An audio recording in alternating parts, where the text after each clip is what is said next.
Bab Engables. 1061, Satu Tegukan Kesal. Untuk tempat pertama tidak ada keberatan, jika ia tidak mendapatkannya, justru mereka akan meragukan kewarasan panitia. Tunggu sampai kompetisi selesai dan kau akan tahu. Sop Hong menghela napas kecewa. Ia bertekad merebut pertama, tanah abadi dan hak pakainya sangat penting baginya. Benar juga, sekarang resah pun tak guna. Liu Yetu mengangguk.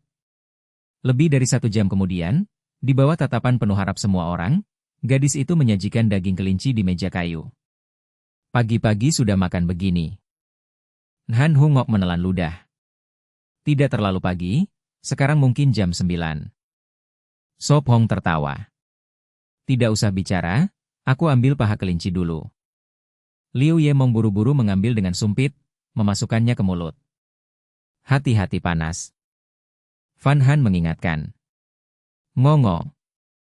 Liu Yemong membuka mulut, kipas dengan tangan. Setelah menelan, ia berseru, astaga, daging kelinci enak sekali. Han Tangok mencicipi, mata berbinar, menoleh bertanya, bagaimana memasaknya? Sama seperti biasa, hanya kali ini ditambah kayu manis dan lada sichuan. Fan Han menjawab. Sungguh lezat. Han Tangok mengacungkan jempol. Mau minum anggur? Sop Hong tiba-tiba bertanya. Ah, anggur sudah bisa diminum? Para gadis langsung fokus. Sop Hong mengangguk. Ya, sudah lebih dari 20 hari, bisa diminum. Kalau begitu biar aku ambil. Liu Ye meletakkan sumpit, bersemangat ke gudang. Hati-hati jangan jatuh. Liu Ye tu berseru, tak berdaya pada adiknya yang ceroboh. Sekejap ia sudah turun. Ia menepuk tangan dan berkata penuh harap, Sop Hong, bukalah. Baik, beri aku pisau serbaguna. Sop Hong berdiri, mengetuk kendi tertutup. Ini. Fan Han menyerahkan pisau. Krek-krek. Sop Hong mengetuk lembut, membuka resin, aroma anggur menyebar. Fan Han gugup bertanya, berhasil? Tentu saja. Sop Hong tersenyum percaya diri, membuka penuh, aroma makin kuat. Kendi yang tadinya 8/10 penuh kini meluap, anggur merah gelap dengan kulit anggur mengapung. Warnanya indah. Fan Han memerah. Kelihatan enak diminum. Han Tangok menelan. Ambil sendok bambu. Sop Hong memberi isyarat. Ia mengambilkannya, ini. Ia menyingkirkan kulit mengapung lalu menuang anggur ke cawan. Aku coba dulu. Ia berbisik, menyesap. TSK. Anggur harum, awalnya agak pahit, lalu manis khas fermentasi anggur, menghangatkan perut, sangat enak. Bagaimana? Mudah diminum? Liu Ye bertanya penuh harap. Keling. Para gadis mendorong cawan, menunggu. Semua bisa minum? Sop Hong bertanya. Aku bisa sedikit. Liu Ye tu berbisik. Liu Ye menepuk dada. Aku pernah minum, jangan khawatir. Aku juga bisa. Han Hungok pelan berkata, ia belum pernah minum anggur. Baiklah. Sop Hong menuang untuk mereka, setengah cawan tiap orang, kendi tinggal setengah. Simpan sedikit untuk kakak Tin Nguyat. Fan Han mengingatkan. Anggur enak dengan makanan enak, sungguh nikmat. Liu Ye duduk, hendak menenggak. Minumlah perlahan, seteguk bisa mabuk. Sop Hong menahan, anggur meski tidak sekeras arak, tetap kuat. Tidak apa, toleransiku lumayan. Liu Ye bergumam, tapi membatalkan niat. Ia menyesap, mata menyipit, rasanya lebih enak dari bayangan. Cecap-cecap. Liu Ye tu berkata, makan daging lagi. Manis dan enak. Fan Han berbisik. Jangan minum banyak, bisa mabuk. Sop Hong menyuapkan daging ke mulutnya. Hanya sedikit. Wajah Fan Han memerah, entah malu atau karena anggur. Han Tangok juga minum, wajah tetap, tapi adiknya sudah memerah, terus makan daging. Sebagai kakak, Han Tangok bertanya, Nhungok, anggurmu? Sudah habis. Han Hungok menjawab pelan. Han Tangok mengernyit. Sekali teguk habis? Ia ingat ini pertama kalinya adiknya minum.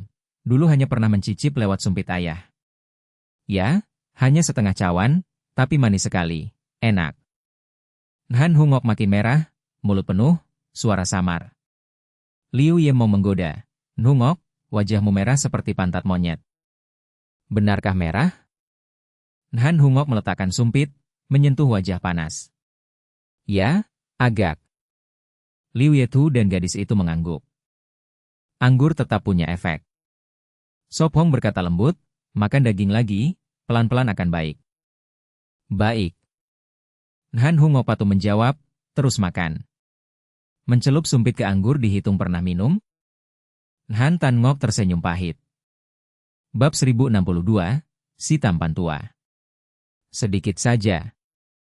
Han Hungok berkata polos. Tidak apa, aku tidak minum banyak. Sop Hong menenangkan. Itu bagus. Han Tan Ngok menghela napas. TSK, TSK, TSK. Liu Yemong mengeklik lidahnya, masih tidak puas. Aku memerah? Tidak kan? Liu Yemong menutup wajahnya. Ya, kau memerah. Sop Hong dan yang lain mengangguk, dia tipe yang mudah merah. Tapi aku tidak merasa apa, aku masih bisa berjalan lurus.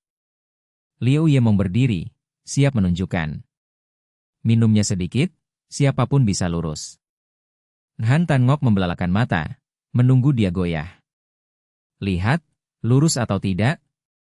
Liu Yemong mengangkat dagu, berjalan lurus. Liu Yetu menepuk dahi, tersenyum pahit. Duduk cepat, kau berputar ke cakrawala. Tidak, aku berjalan lurus. Liu Yemong goyah. NK Box. Jangan ribut. Liu Yetu menarik adiknya duduk lagi. Aku tidak ribut, aku jelas. Liu Yemong menggeleng, mencoba berdiri. Sepertinya dia benar mabuk.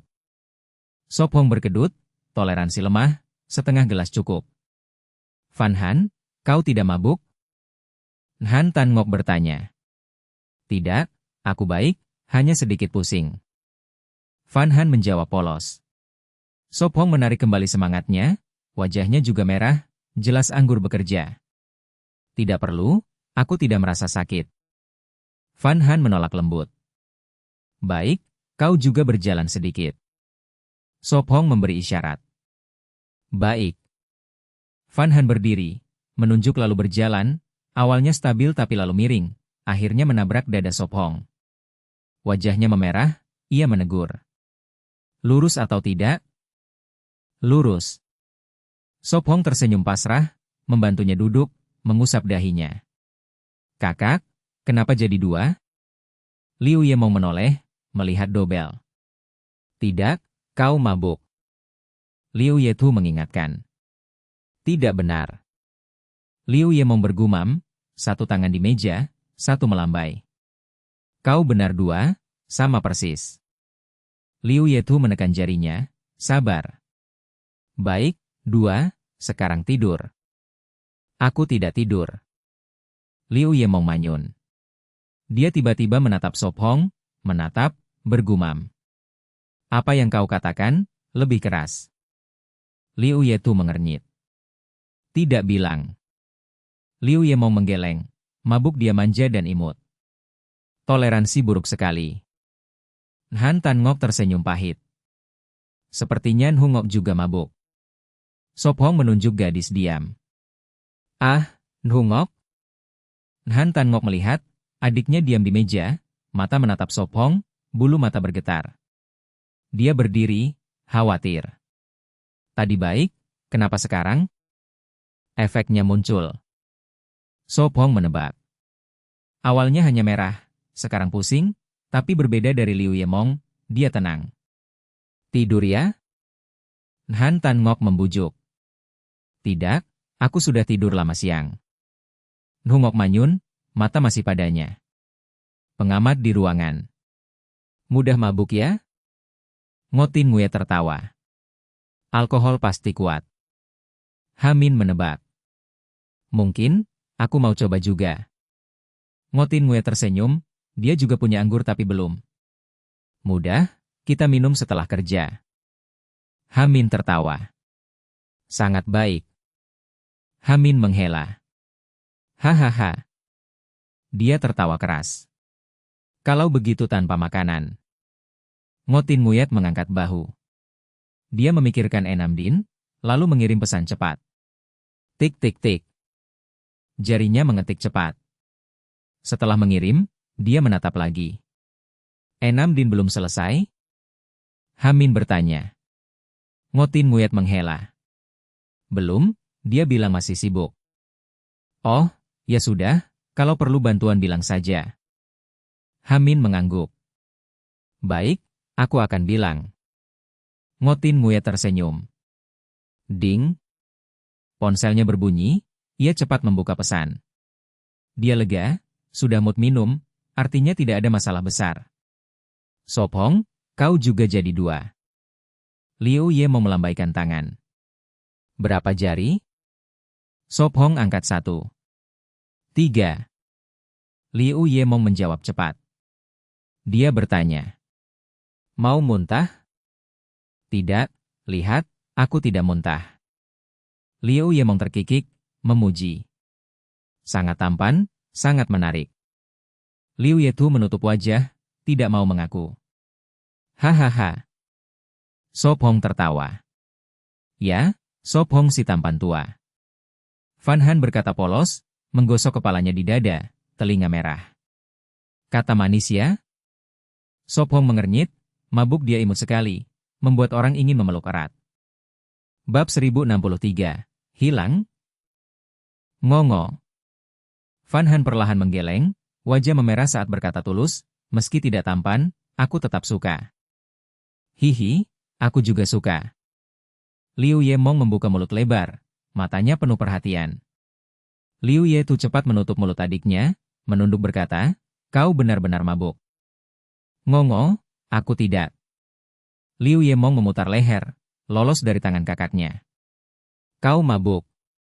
Liu Ye Tu berwajah masam, tak berani menatap Sophong dan gadis itu. Ya. Sudut mata Liu Ye Tu berkedut, bertekad tidak membiarkan adiknya minum lagi. Ngongo. Liu Ye Mong meronta.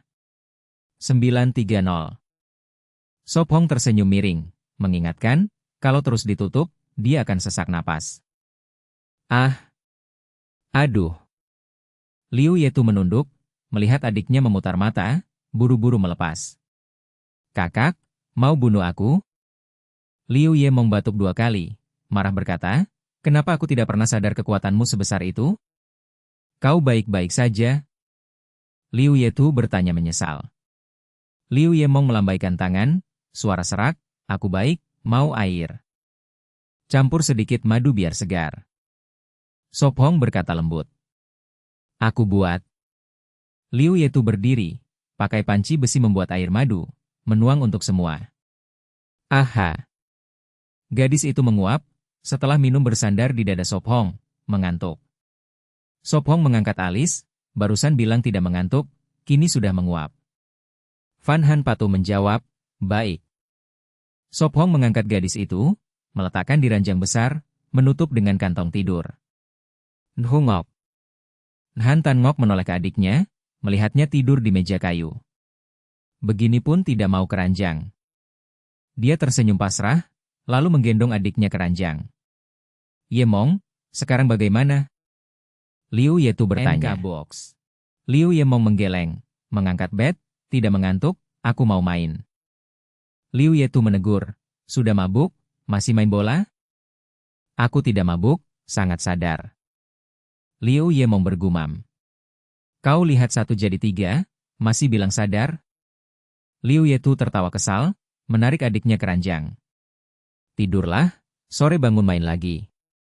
Sophong memijat pelipis Liu Ye Mong, membuatnya mengantuk. Aha. Janji sore temani aku main bola. Liu Ye Mong bergumam. Sophong tertawa, mengangguk, ya, aku janji. Kalau begitu aku tidur sebentar. Liu Ye Mong tersenyum, memejam, cepat tertidur. Akhirnya tenang. Liu Ye Tu menghela napas. Sophong bertanya lembut, kau tidak mabuk kan? Aku punya sedikit daya tahan. Sop Hong terkekeh. Liu Yetu menyelipkan rambut ke belakang telinga, berkata pelan, ibu dulu suka anggur merah, kadang aku minum bersamanya. Kalau Yemong? Sop Hong bingung. Dia jarang di rumah, lebih sering di klub. Dulu dia minum anggur merah dicampur soda salju, kadar alkohol lebih rendah. Liu Yetu menjelaskan. Ternyata begitu. Sop Hong mengangguk, paham ada yang campur soda agak ringan, tapi yang paham anggur tidak begitu. Fan Han tidur sampai sore, bangun saat matahari condong ke barat. Aha. Dia meregangkan tubuh, pusing hilang, wajah masih segar, kabin kosong. Semua orang kemana? Sudah kerja? Dia bergumam, memakai sepatu dan membuka pintu. Han kecil, tidur nyenyak? Liu Yemong memanggil, lalu kembali main dengan Sop Hong. Sangat nyenyak. Fan Han menuruni tangga. Sop Hong menangkap bola, menatapnya cemas, masih pusing? Dia menyentuh dahinya, lega tak ada demam. Kalian lapar? Fan Han bertanya lembut. Liu Yemong mengusap perut, sedikit. Kalau begitu aku siapkan makan malam. Fan Han menatap langit, matahari hampir terbenam. Hari ini biar aku masak. Sop Hong menaruh bed di tangannya, berkata lembut, kau perlu bergerak. Baik. Fan Han mengangguk. Istirahatlah. Sop Hong menasihati, lalu naik. Sop Hong, aku bantu. Han Hungok meletakkan bed, mengikutinya. Liu Yetu menggantikan, lanjut main dengan Han Tan Ngok. Hihu. Liu Yemong memukul keras, bola melayang. Kak Mong, kau terlalu kuat. Fan Han melompat, tapi tubuh pendek, bola melewati kepala, jatuh keluar pagar. Ah, maaf, aku ambil. Liu Yemong tertawa, berlari ke kebun, membuka pintu belakang. Fan Han melihat, bergumam, kenapa Kamong lama sekali ambil bola? Dia memegang bat, berjalan ke pintu belakang. Gadis itu keluar, menoleh sekeliling, tak melihat Liu Yemong. Ada apa? Liu Yetu dan Han Tan Ngok mengikuti suara. Fan Han mengernyit, Kak Mong tidak ada. Yemong? Liu Yetu berseru, jangan bercanda, cepat kembali. Sunyi, tak ada jawaban. Apa yang terjadi? Sop Hong muncul di jendela, memakai celemek, memegang pisau, di samping sayur liar. Kak Mong hilang. Fan Han cemas berkata, takut sesuatu terjadi. Dia bilang ambil bola, lalu lenyap. Fan Han menggenggam bola, gelisah. Bab 1064, Kalkun Rumah. Sop Hong dan Han Hungok mendengar panggilan itu lalu turun cepat, masih memakai celemek. Yimong, cepat keluar, jangan bikin masalah. Liu Yetu berteriak keras, wajahnya penuh cemas. Kalau ini lelucon, kau harus dihukum. Sop Hong melepas celemek, mengambil pisau dan pergi ke halaman. Kak Mong benar hilang? Han Hungok menggenggam tangan kakaknya, matanya gelisah. Kita belum tahu. Han Tan Ngok menggeleng, mengusap kepala adiknya untuk menenangkannya.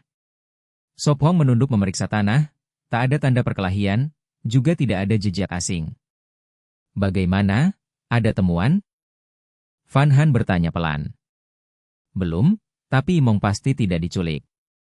Sop Hong berdiri dan berkata, kalian tetap di dalam, aku cari sekitar. Kami ikut. Para wanita berseru. Baiklah. Sop Hong menghela napas dan mengangguk. Mereka membawa pisau dan busur meninggalkan perkemahan. Lewat sini. Sop Hong menilai arah dari rumput terinjak. Liu Yetu menarik napas dalam, semoga tidak ada apa-apa. Han Tan Ngok menepuk bahunya, aku malah harap dia cuma bercanda. Semoga. Liu Yetu tersenyum paksa. Mereka masuk lebih dalam, banyak sulur putus, tanda baru. Sop Hong berhenti, jongkok dan melihat jejak, bukan manusia tapi burung. Ada temuan baru? Fan Han bertanya cepat. Kita harus cepat cari Kamong. Fan Han mendesak. Ayo lebih cepat. Sop Hong mendorong semak. Setelah 7-8 menit, mereka berhenti lega. Ah, kenapa kalian semua di sini? Liu Yemong kembali sambil membawa burung berwarna, terkejut melihat mereka. Syukurlah, kau selamat. Fan Han lega. Aku mengejarnya dan lupa bilang. Liu Yemong malu, menunjukkan burung. Kau tahu kami khawatir sekali? Liu Yetu marah menegur. Maaf. Liu Yemong menunduk bersalah. Sudah, tidak apa-apa. Sop Hong berkata lembut, lain kali bilang dulu. Maaf. Liu Yemong mengangguk. Han Tan Ngok bertanya, kau terluka? Liu Yemong meringis, tidak, aku baik-baik saja. Kau hampir bikin aku marah mati. Liu Yetu menarik napas. Kakak, jangan marah, ini salahku. Liu Yemong mengaku. Tentu salahmu, bikin semua khawatir. Liu Yetu memarahi, tapi lebih lembut. Sop Hong tersenyum, cukup, jangan tunduk. Kak Mong, apa yang terjadi? Fan Han bertanya. Liu Yemong mengangkat burung. Aku keluar ambil bola, lihat ini di semak, kelihatan enak, dia mengejarku, aku mengejar balik, tanpa sadar. Besar sekali, burung apa itu? Han Hungok tercengang. Seperti kalkun. Fan Han polos. Itu kalkun. Sop Hong heran, ada kalkun di Pulau Huyen Nguyet? Han Tan Ngok terkejut, benar kalkun, bulu indah, tapi gelambir merah menakutkan. Kalkun rumah lebih besar dari ayam, tubuh 1 meter, sayap hampir 2 meter. Kepala dan leher hampir botak, panjang dengan gelambir merah, bulu coklat atau hijau berkilau, bercorak hitam. Jantan lebih besar, ekor kipas, dada berbulu panjang. Kalkun biasanya hidup berkelompok, jinak dan lamban, makan tumbuhan, buah, kadang katak, kadal, serangga. Saat takut, mereka lari cepat dan bisa terbang 1-2 kilometer. Sop Hong mengambil kalkun mati, berat sekitar 20 kati. Dia heran, bagaimana kau menangkapnya? Dia mengejarku. Liu Yemong santai, lalu terpeleset sulur, aku tangkap dan patahkan lehernya. Kau, hati-hati lain kali, jangan lari. Liu Yetu masih marah. Kakak, Liu Yemong manja. Liu Yetu dingin, tak berguna. Kak besar, jangan marah, Liu Yemong memohon, memanggil julukan. Mau dipukul? Liu Yetu melotot. Tersenyumlah. Liu Yemong memelas. Tersenyum padamu, bodoh. Liu Yetu tertawa, suasana membaik. Ayo pulang. Sop Hong membawa kalkun dan mengajak. Baik. Mereka menjawab, bergandengan kembali. Fan Han menegur, Kak Mong, lain kali bilang dulu. Aku tahu, tidak akan begitu lagi. Liu Yemong bersumpah 3 jari. Kalau masih begitu, sebulan tanpa daging. Liu Yetu berkata dingin. Bab 1065, layak menyandang gelar. Kejutan tanpa bahaya, itu hal baik. Han Tan Ngok berkata lembut. Dia hampir membuatku mati ketakutan. Liu Yetu melirik adiknya, berpikir untuk menambah perban kepala. Kakak, jangan pukul kepala lagi, nanti jadi bodoh. Liu Yemong merasa dan cepat menutup kepala. Hehe. Liu Yemong bersandar manja di bahu kakaknya. Sop Hong, malam ini makan kalkun? Fan Han melihat burung di tangan Sop Hong, penasaran rasanya. Ya, malam ini ganti kalkun. Sop Hong mengangguk, kalkun mati harus dimakan segar. Uhuk-uhuk, Sop Hong, bicara harus sopan. Liu Yemong batuk. Ah! Sop Hong tertegun. Liu Yemong bercanda, katakan ayam bukan pergi, sopan kamu aku dia. Mulut Sop Hong berkedut, wajahnya menggelap. Di ruangan, penonton banjir komentar. Sial, katakan ayam bukan pergi, aku tertawa mati. Sopan kamu aku dia, kata itu tidak cocok bersama. Aku tidak paham, ada yang jelaskan? Coba rasa, coba lagi, cicipi baik-baik. Jangan ribut. Sop Hong tersenyum memarahi, membawa kalkun untuk dicabut bulu. Ia ingat orang asing suka memanggang kalkun, meski belum pernah makan. Satu bagian panggang, satu bagian sup. Ia memutuskan. Baik, aku bantu cabut bulu. Liu Yemong menggulung lengan. Van Han naik, aku rebus air dulu. Tak sabar, pertama kali makan kalkun. Han Hungok mengusap tangan kecil. Aku juga, pertama kali. Liu Yetu menekan bibir, lalu berkata, katanya tidak begitu enak. Benar, rasa enak tergantung keahlian, kita lihat saja. Liu Ye mau mendongak bangga. Ia menambahkan, selain itu, Kokiso sendiri masak, pasti enak. Masuk akal. Liu Yetu mengangguk. Duduklah menunggu. Sopong tertawa, mengetuk dahi Liu Yetu. Dia tertegun, telinga memerah, hati berdebar. Kakak, ada apa? Tanya Liu Yemong. Tidak apa, cepat bantu, tebus kesalahan. Jawab tegas. Ya. Dia manyun lalu pergi membantu. Liu Yetu menghela napas, menyentuh dahi, termenung. 7-8 menit kemudian, gadis itu turun membawa ember air panas. Semua sibuk, Sop Hong bangun tungku tanah, memutuskan tidak memanggang tapi oven tanah. Kakak beradik Nhan siapkan bumbu, gali tanah liat di sungai, ambil daun ketapang. Kakak beradik Liu dan gadis itu cabut bulu, potong kalkun jadi 8 bagian, marinasi dengan minyak dan anggur.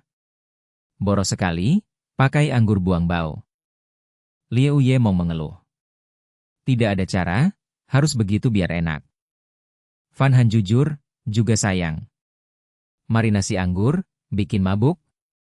Dia cuci tangan, cium, masih ada aroma halus. Tidak, alkohol menguap di panas. Van Han jelaskan. Baik, aku bantu buat tungku. Dia berkata. Kerja bagus.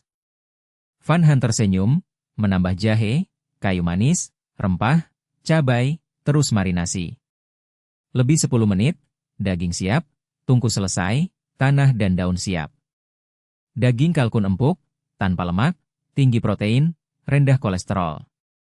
Protein hingga 30%, kaya asam amino, terutama triptofan dan lisin lebih tinggi dari unggas lain. Secara medis, kalkun menguatkan limpa, menyehatkan perut, hentikan diare, atur haid. Mulai. Sop Hong cuci tangan, bungkus daging dengan daun, ikat, balur tanah. Tungku menyala, asap dan api. Di halaman, obor menyala, malam turun. Berdetak. Kayu terbakar, tanah berubah ungu kecoklatan, tanda matang. Setengah jam, Sop Hong padam bara, tutup lubang, kubur bola tanah, timbun tanah baru. Tepuk-tepuk. Ia berdiri, berkata, 2 jam lagi bisa makan. Masih tunggu 2 jam? Liu Yemong manyun, perut keroncongan. Han Hungok berbisik, aku lapar. Tenang, ada sup ayam, lebih cepat. Sop Hong tersenyum. Bagus, tidak mati kelaparan. Dia tertawa lagi. Siap laksanakan. Dia memberi salam konyol. Semua cuci alat dengan sabun, keringkan di api, cegah karat. Setelah bersih bulu dan cuci mangkuk, setengah jam berlalu. Bab 1066, perasaan dihina. Panci tanah di atas api, ayam direbus di dalam. Sofeng, sudah bisa makan? Liu Ye bertanya penuh harap. Belum, mungkin setengah jam lagi. Jawabnya, menambah talas, menutup kembali. Masih setengah jam? Dia manyun dan duduk. Bisa makan camilan. Katanya. Baik. Dia ambil kismis dan rumput laut, makan sambil menunggu. Keletak-keletak. Waktu berlalu, aroma menyebar, dia membuka, menambah bumbu, mengaduk, menutup. Harum sekali, pasti enak. Dia menelan. Mari mulai. Dia taruh panci di meja, rebusan siap. Keletak. Perut Han Yungok berbunyi. Aku tidak sopan lagi. Dia ambil daging dan makan. Hati-hati panas. Liu Yetu memperingatkan.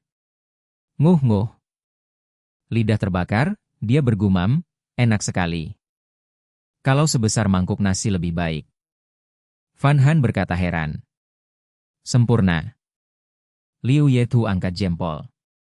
Penonton berkomentar. Lihat So Feng masak itu siksaan. Aku pesan kalkun untuk coba. Kamu orang asing? Panci belum dingin, ayam habis, hanya tulang tersisa. TSK. Belum cukup. Dia menghela napas. Simpan ruang untuk ayam panggang. Dia minum teh. Aku. Dia menghela napas. Batuk, aku cek tungku. Dia lari. Jangan kasar, telinga jatuh. Dia jelaskan, dulu dengar preman bilang, kupikir lucu jadi ingat. Belajar buruk, bukan baik. Liu Yetu marah. Orang di sekitar, siapa baik? Dia berbisik. Dia melotot, tak bisa jawab. Di bawah kabin, dia menatap bintang. Pikir apa? Van Han duduk. Tidak, sudah kenyang? Dia tersenyum, memeluk pinggangnya. Dia merah, setengah kenyang. Mengangguk malu. Tunggu. Dia tersenyum. Tidak buru-buru, aku tidak lapar. Dia tersenyum seperti bunga. Van Han, tidak belajar lagi? Dia tanya. Dia mengangguk, ya, gagal ujian, tidak mau lagi, aku belajar sendiri. Dia membelai kepala, memuji, bagus, dengan kecerdasanmu, belajar sendiri lebih baik. Penonton marah. Harus provokasi? Mungkin aku tidak suka belajar, aku ke konstruksi. Lihat bikin marah. Aku rasa juga. Dia setuju. Saudari diam. Setengah jam kemudian, dia buka tungku, keluarkan ayam panggang, aroma tercium. Ini. Liu Yetu bawa wadah. Dia pecahkan tanah, buka daun, tuang ayam. Brak. Mereka menjilat bibir, sumpit siap. Makanlah, ayam panggang panas. Dia tersenyum, beri paha. Empuk dan enak. Van Han tersenyum puas. Dia berkata, ini untuk Yungok, makanlah. Terima kasih So Feng.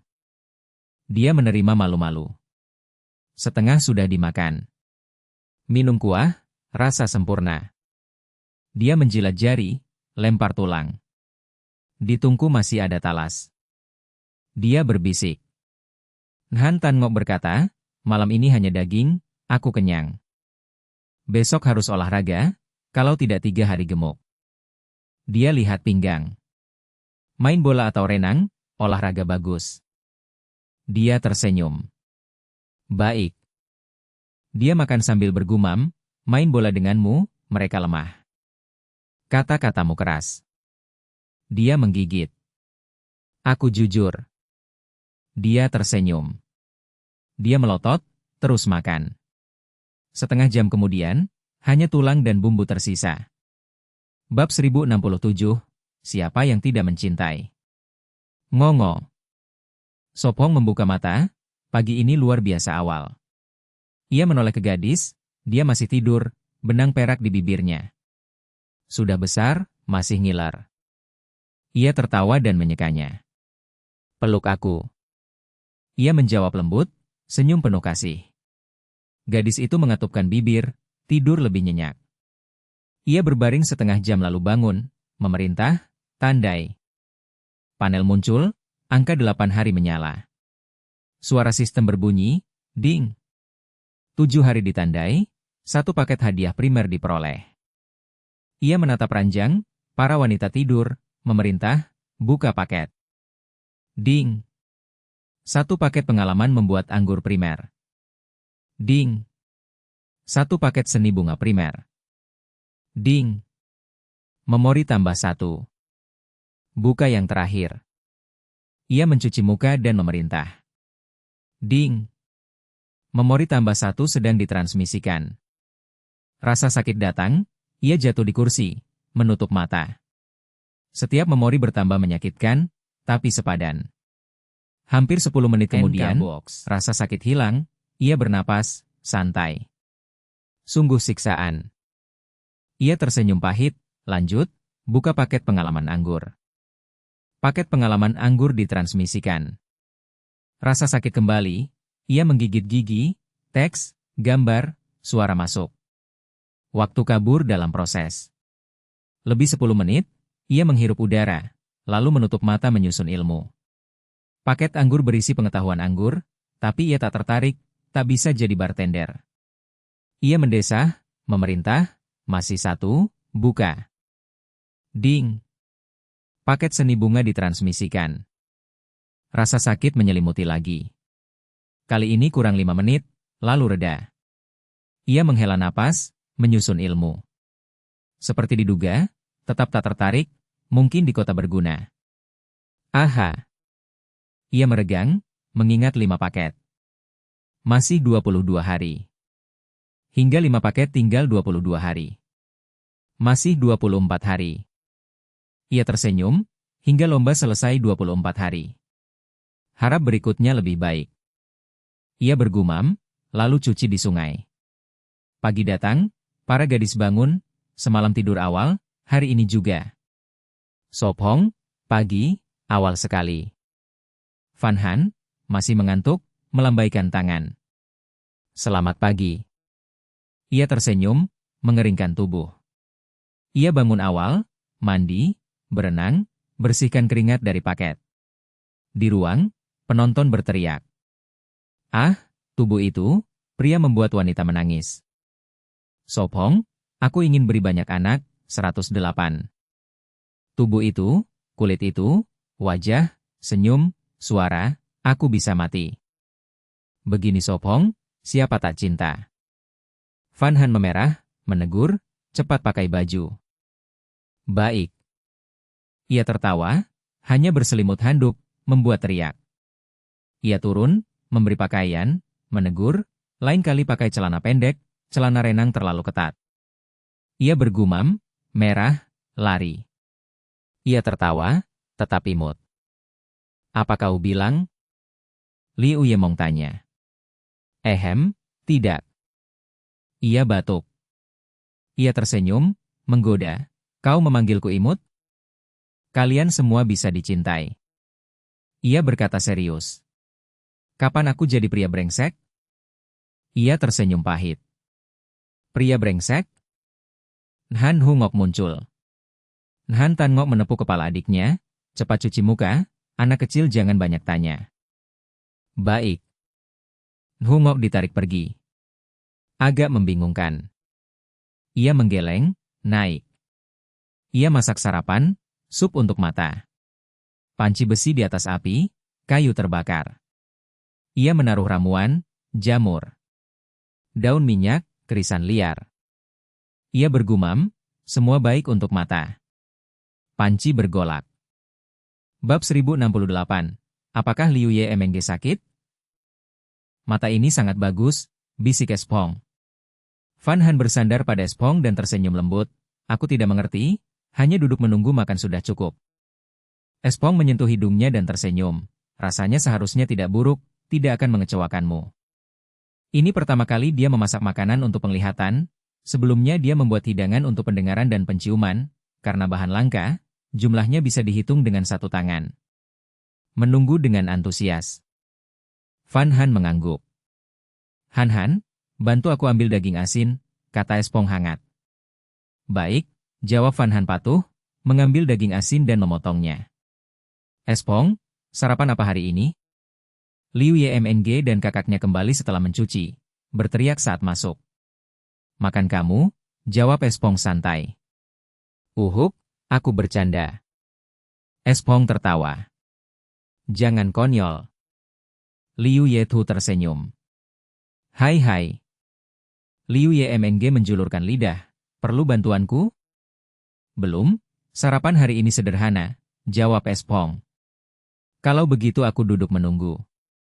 Liu Yemng gembira duduk. Ah, tidak banyak, pergi sikat gigi. Liu Yemng manyun. Liu Yetu melirik adiknya, di dalam juga ada pakaian Espong. Kakak, kau bekerja keras setiap hari. Istirahatlah, hal kecil biar aku lakukan, kata Liu Yemeng. Ah, lupa mencuci pakaian. Fan Han teringat, meletakkan pisau untuk membantu. Hei, Xiao Han, lanjutkan memotong daging. Liu Yemeng buru-buru, dengan tangan berminyak mencuci pakaian repot, biar aku saja. Ini terasa canggung. Fan Han tersipu. Tidak apa, mencuci tidak sulit. Liu Yemeng melambaikan tangan dan membawa keranjang ke sungai. Abaikan dia, terlalu bebas, mencari sesuatu untuk dilakukan, kata Liu Yetu lembut. Fan Han tersenyum, baiklah. Liu Yemeng masuk ke sungai tanpa alas kaki, membasahi pakaian, menaruh keranjang di tepi, membentangkan kain di batu. Yang ini lebar, pasti milik kakak, gumamnya, menggosok sabun dan mencuci. KMNG, perlu bantuan? Han NHNGC turun dengan pakaian. Tidak, sebentar lagi selesai. Liu Yemeng melambaikan tangan, mencuci bersih dan menaruh di samping. Dia mengambil satu lagi, lebih kecil. Dia berbisik, pasti milik Fan Han, dada sama dengan aku. Dia mencuci hati-hati dan menaruh bersama. KMNG, aku bantu gantung. Han NHNGC membawa gantungan bambu. Liu Yemeng mengangguk, terima kasih. Tidak apa, aku juga senggang. Han NHNGC menggantung. Yang ini pasti milik Espong, masih bau keringat. Liu Yemeng mencium, wajah memerah. KMNG, apa yang kau bilang? Tanya Han NHNGC bingung. Tidak ada. Liu Yemeng menunduk mencuci lagi. Dari jendela, Liu Yetu menggeleng, tak tertolong. Liu Yemeng bersenandung sambil mencuci, Han NHNGC membantu menjemur. Dia melihat baju lebar dan berkata, ya, hanya Espong bisa memakai sebesar ini. Ah, Liu Yemeng, sembunyikan dan jual padaku, 10.000. Wow, wanita kaya, dijual boleh. Pergi, aku tidak butuh. Orang tidak bisa dibandingkan, kenapa simpan? Potong saja. Uhuk, Liu Yemeng, tenanglah. Dia menepuk tangannya pelan. Dia serius, tidak apa. Benarkah? Han NHNGC ragu. Baik, jawabnya dan naik ke atas. Huf. Liu Yemeng menghela napas, tangan gemetar mencuci lagi. Setelah setengah jam dia selesai. KMNG, lama sekali mencuci, kau lelah. Fan Han memberi teh panas. Tidak lelah. Mata Liu Yemeng melayang, benarkah selama itu? Hanya beberapa baju tapi kau mencuci lebih dari setengah jam, kata Liu Yetu. Uhuk, pakaian banyak, mencuci beberapa kali. Liu Yemeng batuk ringan, makin malu. Itu membuat gadis semakin merah. Baik, duduk makan sarapan, panggil Espong, membawa makanan panas. Kali ini dia memasak 3 panci besar, cukup untuk 6 orang. Kelihatannya bagus, sup sayur liar baru. Liu Yemeng tertarik. Ya, ciptaan baru. Espong mengangguk. Bagaimana rasanya? Tanyanya, karena dia belum mencicipi. Bab 1069, mempersiapkan kulit. Rasanya masih kuat, aku sangat suka. Fan Han berkata polos, memegang sendok kecil dan terus memasukkannya ke mulut. Minumlah lebih pelan, masih ada banyak panci. Sop Hong berkata lembut.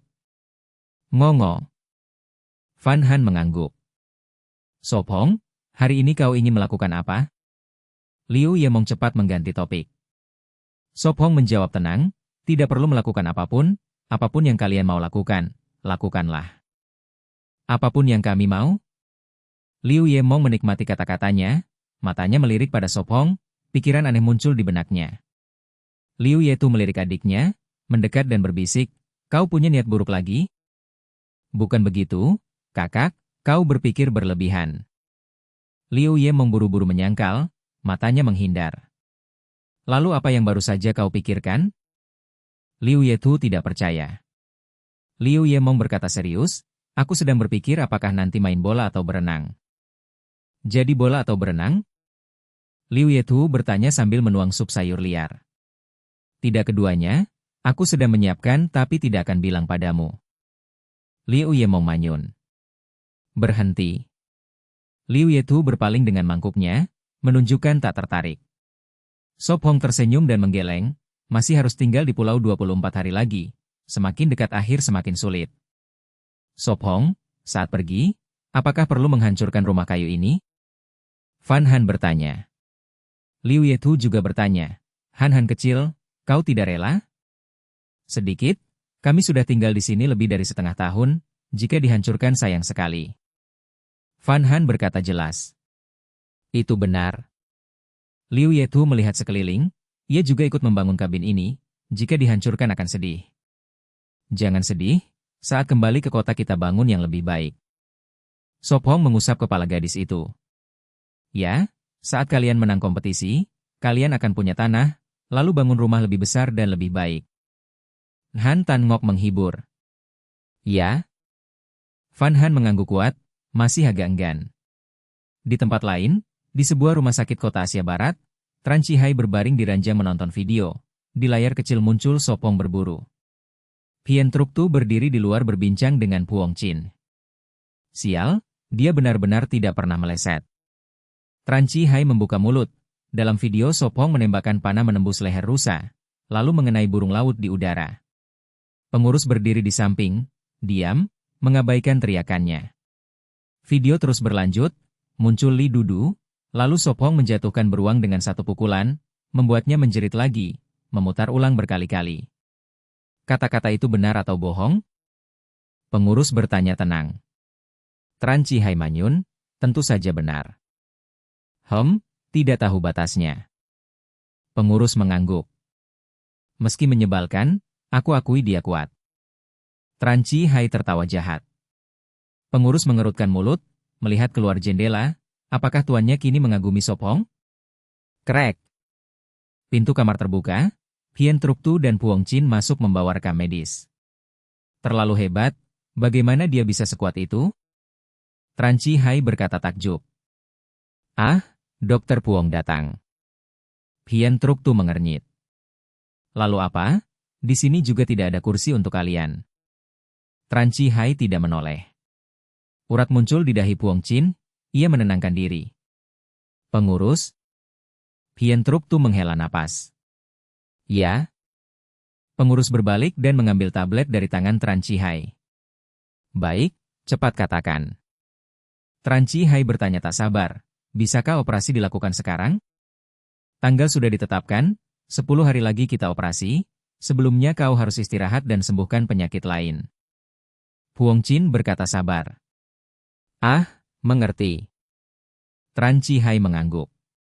Sebentar lagi perawat akan datang membantumu menyiapkan kulit. Puong Chin tiba-tiba berkata. Ia menjelaskan, itu mencukur rambut, lalu membersihkan kulit, pekerjaan wajib sebelum operasi. Operasi? Bukankah dijadwalkan 10 hari lagi? Tran Chihai duduk kaget.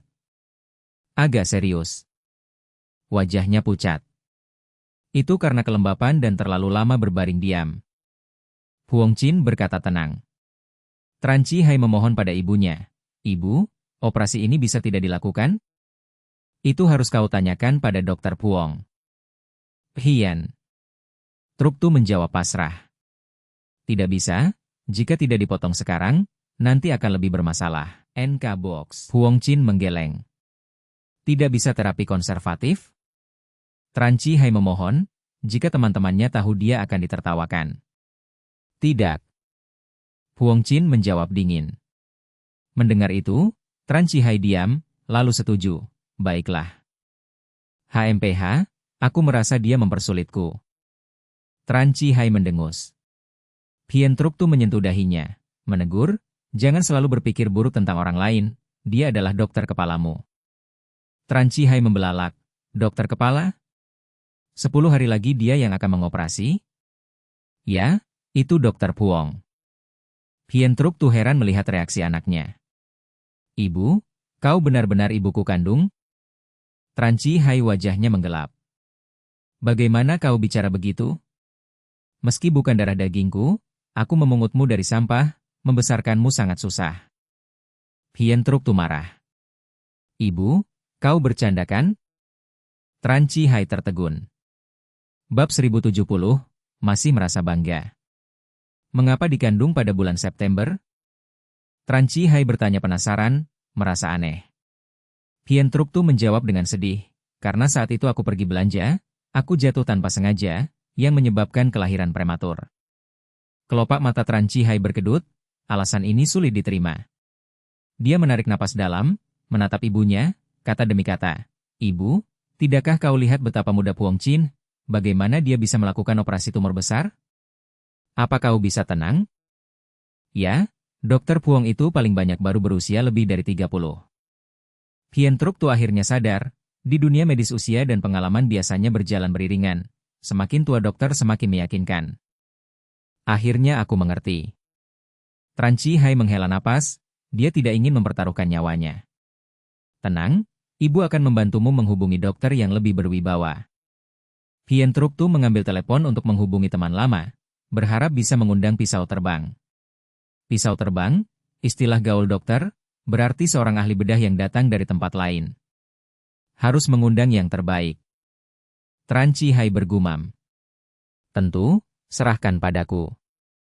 Hien Truk Tu mengangguk berulang kali.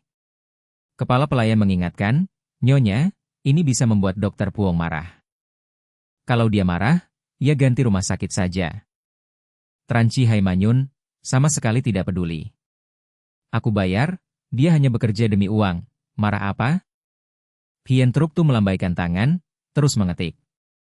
Hien Truk Tu berkata lembut, sudah, jangan terlalu banyak berpikir, biarkan perawat datang membantumu menyiapkan kulit. Baik. Tran Chi Hai menunjukkan wajah putus asa. Lihat.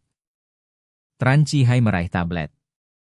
Hien Truk Tu marah, sudah melihat sejak pagi, masih melihat? Ibu, bagaimana kalau aku belajar bela diri dengan Sopong? Tran Chi Hai tiba-tiba bertanya. Kau? Bela diri? Wajah Hien Truk Tu menjadi aneh. Apakah anaknya gila di Pulau Xuan Wuyet? Ya, bukankah bagus? Tran Chi Hai tertawa nakal. Hien Truk Tu menggeleng mantap, bela diri itu baik, tapi kau tidak akan bertahan. Tanpa mencoba, bagaimana kau tahu aku tidak bertahan? Tran Chi Hai manyun, merasa teraniaya. Hien Truk Tu mengejek, kau anakku, aku tahu sifatmu lebih dari siapapun, sejak kecil aku bisa tahu hanya dari posturmu apakah kau mau buang air besar atau kecil. Sejak kecil, Tran Chi Hai dibesarkan langsung oleh ibunya, pengasuh hanya mengurus pekerjaan rumah dan memasak. Tak perlu mencoba, hanya melihat perilakumu di pulau, jika Sopong tidak memukulmu sudah bagus. Hien Truk Tu dingin menumpahkan air. Sepertinya benar. Tran Chi Hai meringis, dia sudah menyinggung Sopong. Dia sebentar lagi akan punya 100 juta yuan. Berapa banyak kau akan membayarnya untuk mengajarimu? Tanya Hien Truk Tu, sambil menyentuh rambutnya. Selain itu, ku dengar keluarga Teh juga pernah mencoba mendekatinya, tapi akhirnya diusir. Tran Chi Hai terdiam, lalu menyerah, baiklah, aku tidak akan belajar bela diri, terlalu berat. HMPH, menyerah itu baik, kau kira belajar bela diri akan membuatmu seperti dia? Hien Truk Tu menegur, dengan tubuh ringkihmu, jangan bermimpi membunuh beruang atau harimau dengan satu tangan. Hahaha. Tran Chi Hai tertawa canggung. Kreek. Pintu kamar didorong, seorang perawat berbaju putih mendorong troli berisi pisau bedah, disinfektan, dan alat. Aku datang menyiapkan kulit. Perawat itu mengangkat pisau bedah. Sekarang? Tubuh Tran Chi Hai bergetar. Tentu, waktunya hampir habis. Perawat berkata dingin. Hien Truk Tu tetap diam, ibu dan anak saling menatap setengah menit, lalu dia keluar dengan telepon. Baiklah, aku keluar. Ya. Kepala pelayan menjawab, mengikutinya. Kreek. Pintu kamar kembali tertutup, perawat menarik tirai biru di sekitar tempat tidur, lalu berkata, lepaskan pakaianmu, berlutut dan tengkurap. Ah!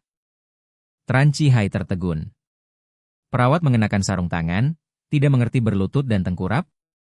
Bukankah baru saja kau bilang? Perawat dengan sabar, siapkan kulit. Tran Qihai serak. Tidak, kenapa menyiapkan kulit butuh posisi ini?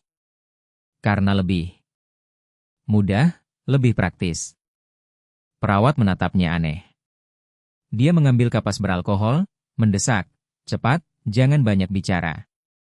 Tran Qihai menggertakkan gigi, menghentakkan kaki, lalu dengan enggan berlutut. Tak lama kemudian, jeritan terdengar di koridor. Menyembelih babi? Hien Truk Tu menggertakkan gigi, hatinya sakit, ingin masuk. Kepala pelayan diam. Di tempat lain, di Pulau Xuan Nguyat, Sop Hong dan para wanita sedang bermain tanah liat, bersiap memanggang souvenir untuk dibawa kembali ke kota. Dang dang dang dang. Liu Ye Mong membuat musik sendiri, mengangkat patung tanah liat. Apa yang kau bentuk? Liu Ye Tu bertanya penasaran. Kakak perempuan. Liu Ye Mong terkekeh, menunjukkan patung tanah liat untuk dilihat kakaknya. Liu Ye Tu melihat wajah tanah liat yang tak berbentuk, bertanya datar, kau yakin membentukku? Tentu, tidak mirip. Liu Ye Mong berkedip. Liu Ye Tu mengejek, menurutku lebih mirip kau, terutama bentuk tubuh, persis sama. Kakak, kau dan aku tidak jauh berbeda. Liu Ye Mong menahan tawa. Tidak, sangat berbeda. Liu Ye Tu menunduk ke dadanya, tersenyum percaya diri. Bab 1071, tidak bersaing. Liu Ye Tu menyipitkan mata dan mengancam. Sebaiknya kau perbaiki dengan benar, atau aku akan menepukmu sampai hancur. Serius? Liu Ye Mng bergumam sambil memegang irisan bambu, fokus memperbaiki patung tanah liat. Karyaku tidak buruk. Fan Han meletakkan bambu, dia membuat bola mau, tapi bulu halus sulit ditunjukkan, jadi akhirnya tampak seperti dua bola oval, satu besar dan satu kecil menempel. Fan Han, apa yang kau buat? Han Tan Ngc tidak mengenalinya. Itu bola mau? Fan Han memerah. Espong tidak bisa menahan tawa, lebih mirip anak besar yang sia-sia. Fan Han membentak, apa? Bukankah mirip bola mau? Bagian ini harus diubah, telinga lebih besar, ekor jelas bertingkat. Espong menahan tawa, mengajarinya memperbaiki. 5 menit kemudian, dia meletakkan bambu, patung bola mau sebesar telapak tangan hidup. Wah, sekarang benar-benar mirip bola mau. Fan Han gembira memeluk patung tanah, wajah berseri. Espong, bantu aku perbaiki juga. Liu Ye Mng memohon. Uhuk, lebih baik hancurkan lalu buat lagi. Espong batuk, patungnya tak bisa diselamatkan. Liu Ye Mng tertawa, tak separah itu. Memang separah itu. Espong terkekeh. Baiklah, ku buat lagi. Liu Ye Mng melempar boneka tanah ke sungai. Liu Ye Tu bertanya, Espong, apa yang kau buat? Potret keluarga. Espong dengan hati-hati memahat. Dia membuat karya besar, panjang 0,5 meter, lebar 20 cm, di dalamnya potret keluarga dengan 11 orang dan semua hewan peliharaan. Ini aku dengan kakakku, kan? Liu Ye Mng menunjuk dua figur di tengah. Ini juga aku dengan kakakku. Han Nhngc menemukan dirinya dan saudarinya. Ini Espong dan Fan Han. Di tengah berdiri mereka, di sampingnya saudari Liu dan saudarin Han. Han Nhngc berkata gembira, aku tahu, ini kakak Tin Nguit dan kakak Enam Nh, dan ini kakak Trao. Di samping Liu Ye Mng ada T6 Nh, Ngo Tin Nguit dan asistennya Trao. Siapa dua ini? Tanya Han Tan Ngc, menunjuk dua lainnya, satu berambut keriting, satu lurus. Pasti kakak Ungdung dan kakak Ana? Fan Han menebak lalu melihat Espong. Benar, itu mereka. Espong tersenyum, potret keluarga tentu lengkap. Espong, tanganmu terampil sekali. Han Tan Ngc kagum. Espong mengambil tanah liat dan berkata, sebenarnya tidak sulit, dengan rasio tepat dan sabar, kalian juga bisa. Sudahlah, aku ceroboh. Liu Ye Mng menggeleng. Liu Ye Tu melihat karyanya dan hilang percaya diri, dia membuat husky. Kakak, itu husky? Liu Ye Mng bertanya. Ya, husky, jawab Liu Ye Tu serius. Sangat mirip, hebat. Liu Ye Mng memuji. Liu Yetu bangga. Tentu, aku kakakmu. Ah, hanya lahir beberapa menit lebih dulu. Liu Yemng menggerutu. Tetap kakakmu. Liu Yetu mengangkat alis puas. Baiklah, jadi kakak tak berarti banyak. Liu Yemng bergumam. Liu Yetu menahan senyum. Kakak Tan NGC membuat rumah kayu? Tanya Van Han. Espong mengingatkan, tiangnya terlalu tipis, bisa patah saat dibakar. Ah, aku akan membuatnya lebih tebal. Han Tan NGC berseru. Sangat mirip, 70% seperti aku. Ngotin Ngui tersenyum. Emosi liar mengalir. Feng Lam berkata tenang. Kalau ada depresi aku percaya, tapi Espong dan mereka tidak. Hamin tertawa menggeleng. Aku kagum. Feng Lam menghela napas, mengingat hari bertahan hidup, hampir gila, lalu butuh terapi, lebih dari 2 bulan pulih. Dengan Espong di sini, mereka takkan gila. Ngotin Nguit membelai jarinya. Aku ingin ke Pulau Huin Nguit sekali. Hamin tertawa keras. Kau? Ngotin Nguit menatap. Hamin kaku. Langit gelap, mereka menyelesaikan patung, menaruh di semen untuk kering, besok ke Tungku. Tetap, punya Espong paling indah. Liu Yetu menghela. Karyanya halus dan hidup, tiap detail nyata, kalau tidak takut meledak, bisa sempurna. Huskmu juga lumayan. Espong memuji. Liu Yetu diam. Aku buat kakak juga, lumayan. Liu Yemng tertawa. Diamlah. Liu Yetu melotot, patung aneh itu tak mungkin dirinya, terutama dada rata, hampir tertawa marah. HMPH, aku siapkan makan malam. Liu Yemng mendengus lalu naik. Bab 1072, sebuah keputusan mendadak. Tandai. Sop Hong terbangun di ranjang besar, secara naluri memberi perintah dalam pikirannya. Sekejap layar simulasi yang akrab menyala di depan matanya, angka 23 suram kini bercahaya. Tinggal 7 hari. Dia bergumam, 7 hari tersisa sampai paket 5 tanda, dan 9 hari sampai kompetisi berakhir. Dia dengan lembut memindahkan gadis yang berbaring di atasnya ke samping, lalu turun dari ranjang, mengambil alat cuci dan sepotong daging asin dari rak kayu. Teah. Krek. Dia menaruh daging asin di atas meja, mengelus anjing berbulu di bawah loteng, lalu pergi mencuci muka.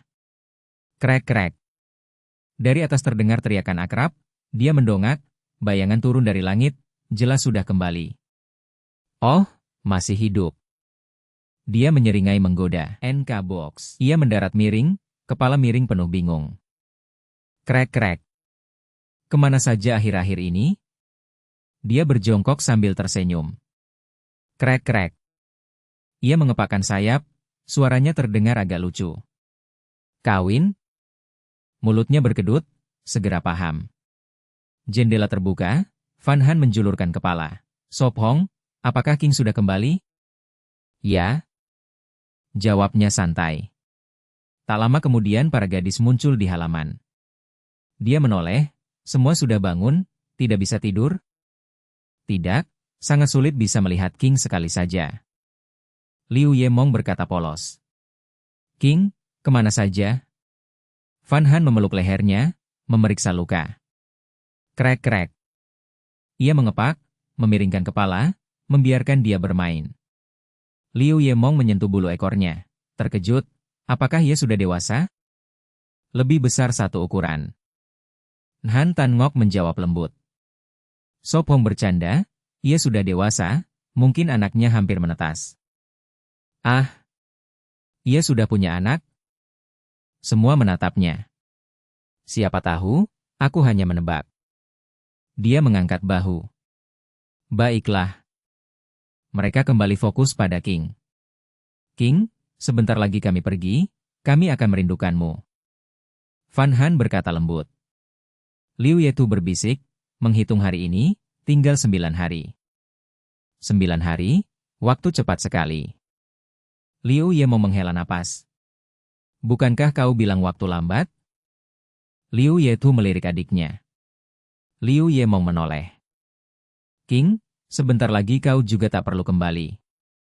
Han Hungok berjongkok di sampingnya, membelai leher putihnya. Seperti perpisahan selamanya. Liu Yemong bergumam. Krek-krek. Ah! Dia meloncat, kenapa ia terbang? Burung juga punya istri galak? Liu Yetu heran. Sepertinya begitu. Fan Han mendongak, sosoknya hilang. Aha! Liu Yemong menguap lalu berkata, aku tidur lagi. Liu Yetu menegur, tidur lagi, matahari hampir membakar pantatmu. Pondok menghalangi. Dia melambaikan tangan, masuk kamar. Tak ada harapan. Liu Yetu mencibir. Tinggal di sini memang membosankan. Sop Hong menatap para gadis, kita bisa ke pantai, lebih menyenangkan. Ah, bukankah kau bilang menunggu tim di pondok? Fan Han manyun, mengapa dia berubah pikiran? Kau tidak merasa bosan? Dia memegang bahunya, tangannya menyentuh pipinya. Dia menjawab, sedikit bosan, hanya sedikit. Krek. Pintu terbuka, Liu Yemong muncul lagi, bersemangat, kita ke pantai? Bukankah kau tidur? Liu Yetu menaikkan alis. Itu tidak penting. Dia melambaikan tangan, tersenyum, kita ke pantai? Kita pergi? Dia menyandarkan dagu di kepala gadis itu. Han Hungok bertanya pelan, lalu pondok? Sop Hong menjawab tenang, kita bawa yang perlu, sisanya ditinggal, 9 hari lagi di pantai tim akan datang. Tidak kembali? Han Tan Ngok terkejut. Ya, tidak kembali. Dia mengangguk. Mau Chow dan anjing bagaimana? Fan Han melihat ke bawah, anjing itu menggigit ekornya berputar. Bawa Mau Chow dan anjing, lepaskan anak rusa, jangan dimakan. Dia berpikir lalu menambahkan, bawa semua kelinci, itu makanan beberapa hari ke depan. Baik, hanya begitu. Mereka menjawab lalu naik membereskan barang. Aku siapkan sarapan. Fan Han masuk dapur. Liu Yemong mengambil keranjang bambu, berdiri di depan rak, aku lihat apa yang dibawa. Liu Yetu mulai memasukkan, semua daging asin, minyak dan garam juga, rumput laut. Ini juga. Liu Yemong membawa wadah keramik. Tidak, keranjang tidak muat. Liu Yetu menahan. Bab 1073, Penanda Pusat. Masih ingin makan es? Liu Yetu melirik, lalu berkata. Sendawa terlalu berat, dibawa akan merepotkan. Ah. Liu Yemong memanjangkan suara. Di musim panas tanpa es, hidup kehilangan makna. Baik, apakah kursi itu kita bawa?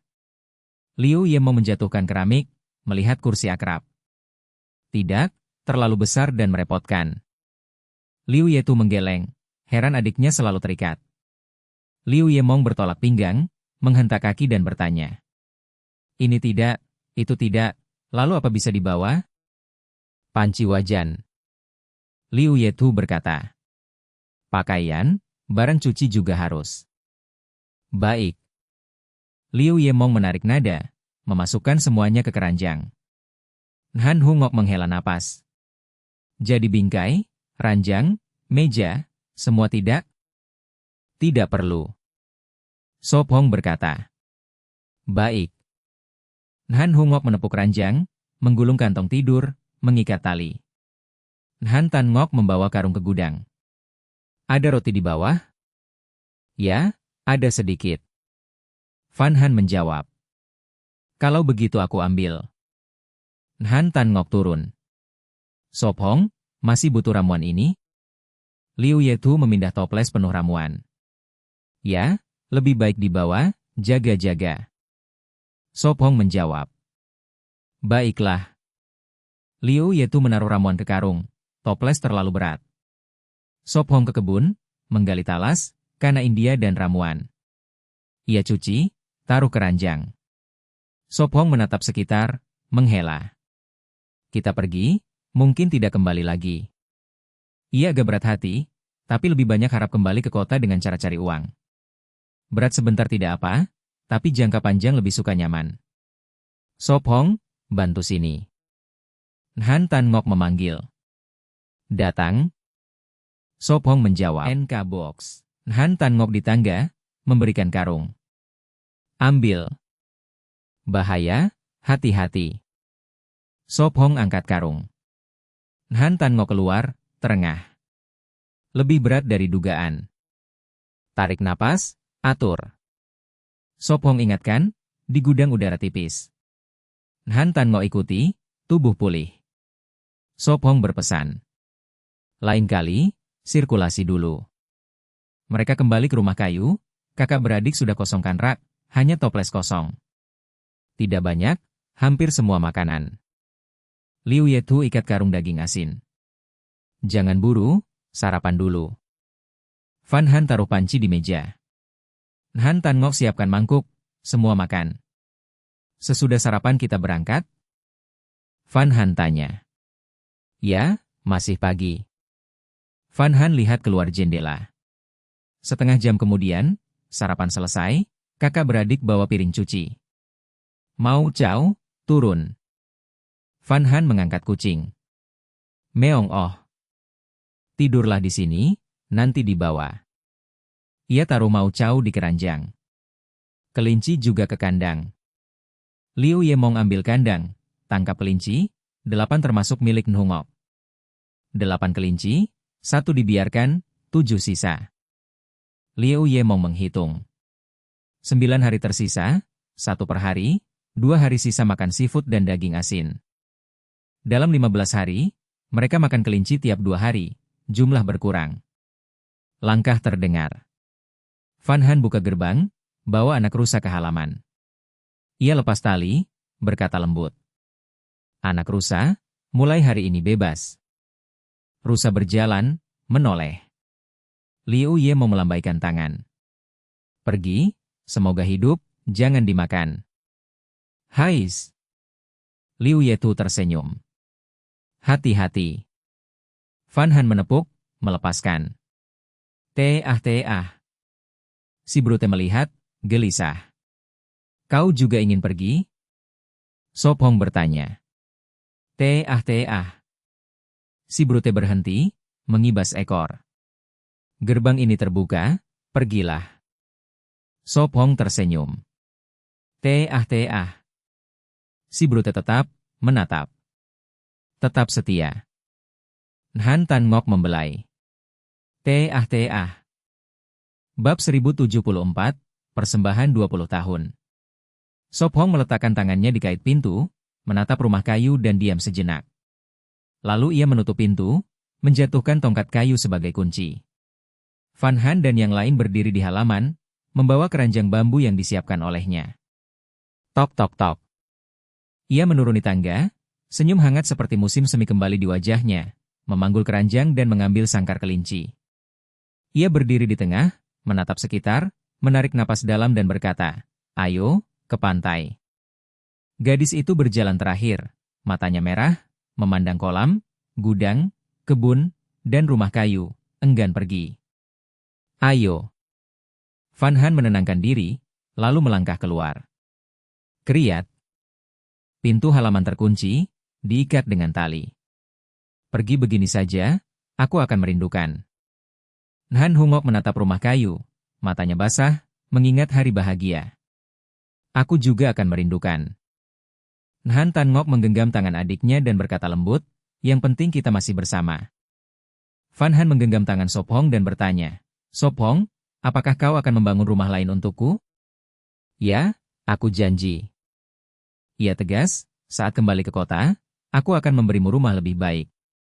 Ia menggeleng, tegas, selama bersamamu, dimanapun adalah rumah, tak peduli baik atau buruk. Jantungnya berdegup cepat, mata terbuka lebar, bibir terkatup, menatapnya terpaku. Kenapa? Ia mengernyit lembut, tidak mau? Mau. Ia spontan, pipi memerah, mata berkilau, hati bergetar. Jangan menangis. Ia tersenyum pahit. Aku tidak menangis, angin membuat mata sulit terbuka. Ia tersenyum, mencari alasan. Ia tertawa, mau aku tiupkan? Tidak perlu, aku baik. Ia cepat menggeleng, tapi hatinya penuh sukacita. Tenang, aku akan menepati janji. Ia menggenggam tangannya erat, itu janji. Ya, aku menunggu. Ia mengangguk kuat. Apa yang kalian bisikan, begitu rahasia? Liu Ye berlari penasaran. Fan Han menggoda, hehe, tidak bilang. Haha, jangan ganggu, kita tidak bisa jalan. Ia tertawa, kesedihan mereda.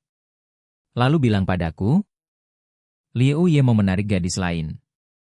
Bukan rahasia, Sopong bilang malam ini pijat aku. Ia berbohong, mengambil keuntungan. Ya, benar. Ia mengangguk. Liu Ye ragu, hanya itu? Kalau begitu aku juga mau, semua mau. Ia manyun. Baik, semua dapat. Ia tertawa. Ia menambah, paket lengkap ya. Ia bingung, apa maksudnya? Serius, bantu sedikit. Liu Ye menegur. Mengerti? Ia melepas dan membantu sangkar. Tidak apa, tanganku kosong. Ia menghela napas. Han Hungok berbisik, aku penasaran bagaimana Enam Din sekarang. Fan Han membelai tangannya, jangan pikir banyak, setelah lomba kita tahu. Ia tersenyum, aku tidak khawatir, Enam Din kuat. Itu disebut setiap guru punya murid hebat. Liu Ye salah ucap. Kau harus banyak baca, terutama sastra. Liu Ye menegur. Ia menggeleng, bibir manyun, aku tidak suka baca, aku suka cari uang dan memanah. Kakaknya menekan bibir, aku takut kau tak dapat uang, malah berutang. Tidak, aku ikut Sop Hong, dia tidak biarkan aku rugi, kan? Ia yakin, menatapnya. Aku akan coba. Box. Ia tersenyum lemah. Lihat, dia janji. Ia gembira. Kakaknya melirik. Sudah, jangan khawatir, saat kembali kau belajar, teliti makhluk, aku ikut dia cari uang untukmu. Ia ceria. Liu Ye mendekat, berbisik, jangan tambah repotkan dia. Mengerti? Ia pura-pura. Sop Hong dan Fan Han saling pandang dan tersenyum. Semua ramai, 2 kali berhenti, saat matahari terbenam sampai ke pantai dengan selamat.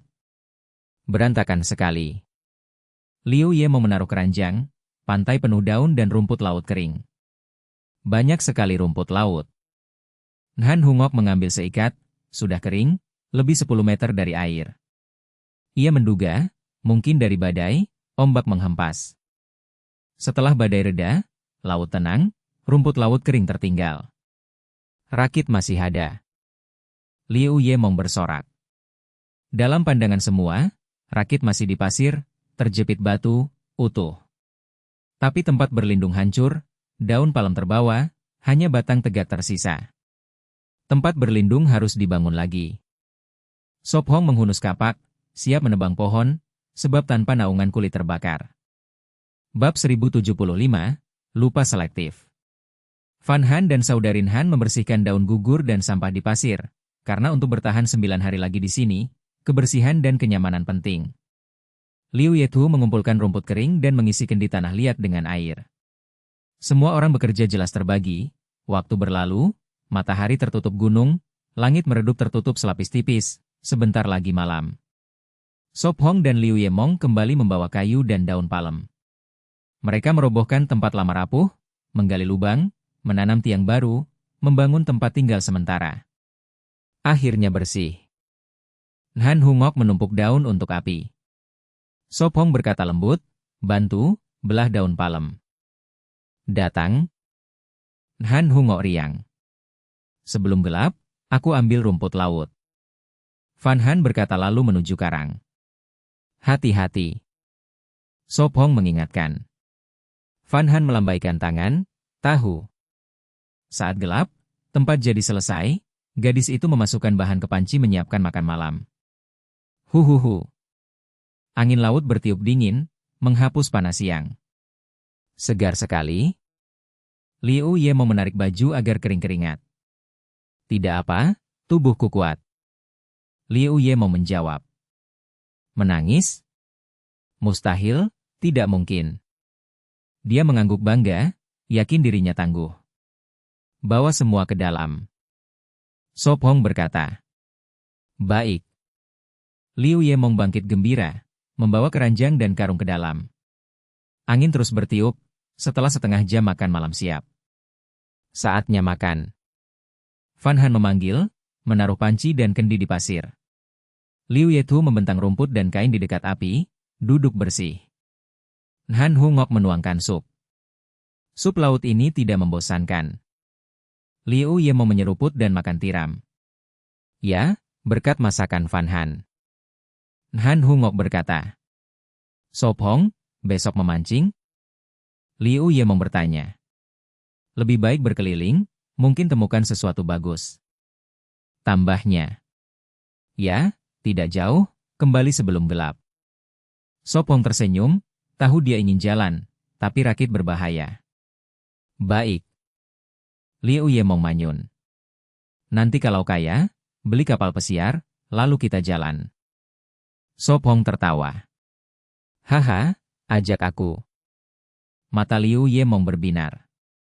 Terlalu berat. Sop Hong menggeleng, meski punya jutaan tak beli, itu modal. Tidak buru, tunggu kau jadi miliarder. Liu Ye mau tersenyum. Miliarder terdengar tantangan. Sop Hong menyeringai, hanya waktu. Aku percaya kau bisa. Liu Ye mau menaruh mangkuk, mengangkat tinju. Terima kasih doanya. Sop Hong tertawa. Aha. Dia menguap, duduk, menatap Sop Hong. Sop Hong membuka mata dan bertanya pelan. Suka? Suka. Fan Han malu mengaku. Kalau begitu cium. Sop Hong menariknya sebelum jawab. Di dekat, kelopak mata Liu Yetu bergetar, memaksa tetap terpejam. Aha. Liu Ye mau menguap, mereka cepat berpisah. Selamat pagi. Fan Han malu keluar. Liu Ye mau bertanya, kenapa wajah Fan Han merah? Sakit? Mungkin panas? Sop Hong berkata lalu keluar. Liu Ye mau bertanya, Kak, kenapa juga? Aku tahan terlalu lama. Liu Yetu melotot lalu pergi ke hutan. Ah, tunggu. Liu Ye mau mengejar. Dari hutan terdengar suara Liu Yetu. Jangan datang, pergi sisi lain. Tidak, saudari tidak boleh jauh. Liu Ye mau manja. Kau, ada niat buruk? Tidak. Liu Ye mau tertawa. Menit kemudian mereka keluar, kakak tenang, adik kesal. Pagi. Saudarin Han membawa barang ke sungai. Pagi. Liu Ye mau menjawab, lalu lari ke laut. Ombak membasahi kaki Sop Hong, dia sedang memperbaiki rakit, tali busuk perlu diikat. Butuh bantuan? Liu Ye mau menggulung celana. Cuci muka dulu, lalu bawa tali. Sop Hong berkata. Baik. Liu Ye mau mengembungkan pipi, mengernyit tak sikat gigi, lalu kembali. Bab 1076, Penemuan Baru. Setelah sarapan, kelompok Sop Hong menyelesaikan rakit, mengumpulkan perbekalan untuk pergi ke laut. Sop Hong, kita ke arah mana? Fan Han naik rakit, menggoyang kaki kecil basahnya. Sop Hong berpikir dan berkata, ke utara. Bukankah di utara ada anjing laut? Fan Han bertanya polos. Tidak apa, kita tidak akan mendarat. Saat semua sudah naik, Sop Hong melepaskan tali dari karang, membiarkan rakit keluar. Ia mengambil dayung dan berseru, kendalikan arah, jangan tinggalkan perairan dangkal. Perairan dangkal sedalam 4 atau 5 meter, berbahaya bagi yang tidak bisa berenang. Berangkat. Liu Ye Mong mendayung bersemangat bersama Sop Hong. Angin laut tenang, membuat mendayung lebih mudah. Angin ringan, tapi matahari terik. Fan Han menyesuaikan topi lebarnya, menyembunyikan wajahnya. Liu Yetu menurunkan lengan jaket, sekali jalan pun membuat kulit gelap. Nanti kita gunakan kelapa sebagai pelindung. Sop Hong tersenyum, juga memakai topi. Liu Ye Mong berhenti dan bertanya, haruskah kita mendarat di dekat anjing laut? Tidak, kita akan mengitari ke pantai. Dari rakit, Dia melihat anjing laut berburu. Van Han khawatir. Apakah mereka akan menyerang? Jangan takut, aku di sini. Sop Hong menenangkan. Baiklah. Dia tersenyum. Mereka mendayung dan segera sampai perairan anjing laut. Biur. Seekor anjing laut gemuk muncul menatap. Ta-ta. Si kasar menunjukkan gigi, bulu berdiri, sedangkan Mau Chao tidur. Biur. Anjing laut menyelam hilang. Tenang. Sop Hong menenangkan si kasar, gelisah dengan goyangan. Ta-ta. Si kasar patuh berbaring di perut Mau Chao. Sepertinya tidak menyerang manusia. Van Han menghela, membantu mendayung. Mereka mengitari bukit, hutan kelapa besar muncul, anjing laut di pantai. Lanjutkan. Perintah Sop Hong, mendayung ke utara. Menuju pantai kemenangan. Liu Yemong bernyanyi, menyerahkan dayung. Rakit melaju, meninggalkan anjing laut yang hanya melihat. Sampai jumpa. Dia melambai. Han Tan Ngok bertanya, Yemong, kau tidak panas? Dia kipas-kipas, melirik drone, panas, tanpa itu aku buka baju. Kami tidak keberatan, silakan. Sapu tangan siap, mulai pertunjukan.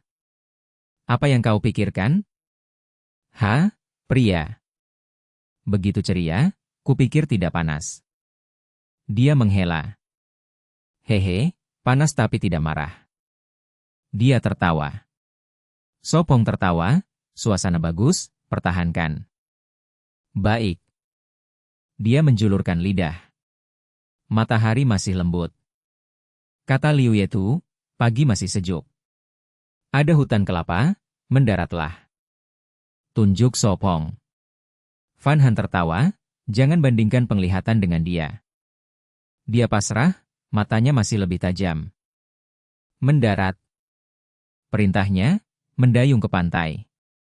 Rakit menyentuh pasir, dia meloncat, memegang tali. Gadis-gadis turun membawa hewan. Dorong. Mereka mengangkat rakit.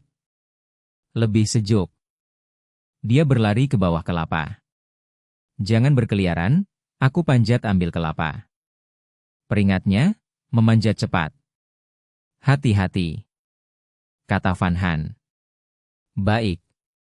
Jawabnya. Dia melihat sekitar, tidak menjelajah. Minggir, kelapa jatuh. Suaranya terdengar dari atas. Mereka mundur, kelapa besar jatuh. Dia turun, membelah dengan parang, air keluar. Tetes. Dia minum, membasahi kerah. Ini. Dia membagi kelapa. Cicipi dagingnya. Ia mengiris, mengambil daging putih manis. Bab 1077, Pohon Air Kelapa. Van Han mengambil sepotong daging kelapa dan memasukkannya ke mulut, aroma manis menyebar dengan rasa segar yang menyenangkan. Renyah. Liu Yemong juga menggigit daging kelapa sebagai camilan. Biar aku buat tabir surya. Sop Hong memakai pisau militer mengikis sisa daging. Tabir surya? Han Tan Ngok memiringkan kepala, wajah penuh ragu. Hehe, daging kelapa bisa dipakai, tapi hanya minyak yang manjur. Liu Yemong menjelaskan, mengulang kata-kata Sop Hong. Oh begitu. Kakak beradik Nahan paham, mata penuh harap. Tak. Pisau mengubah daging jadi bubur, Sop Hong menekan, minyak keluar. Ia memberi tempurung pada gadis itu dan berbisik, ini, oles di kulitmu. Baik. Van Han patuh, mengoles di lengan dan leher. Sop Hong mengambil kelapa lain, terampil menekan, menyiapkan untuk 6 orang. Semua mengoles, setengah jam baru selesai. Ayo maju lihat. Ia buang tempurung, bawa kelapa lain dengan air untuk diminum. Teah. Luak bernyanyi di depan, sesekali menoleh memastikan ia mengikuti. Luak makin mirip anjing. Van Han memeluk Mau Chao dan bergumam. Mungkin kerabat anjing? Liu Yemong menebak. Tidak, keluarga berbeda. Sop Hong menggeleng. Baiklah. Dia mengangkat bahu dan mengejar. Sekitar hanya pohon kelapa, tak ada baru, cuma 2 kepiting kelapa ditangkap dan dimasukkan ke keranjang bambu. Hualala. Ada sungai kecil di sini. Dia berseru memanggil. Itu sungai, mengalir dari pulau.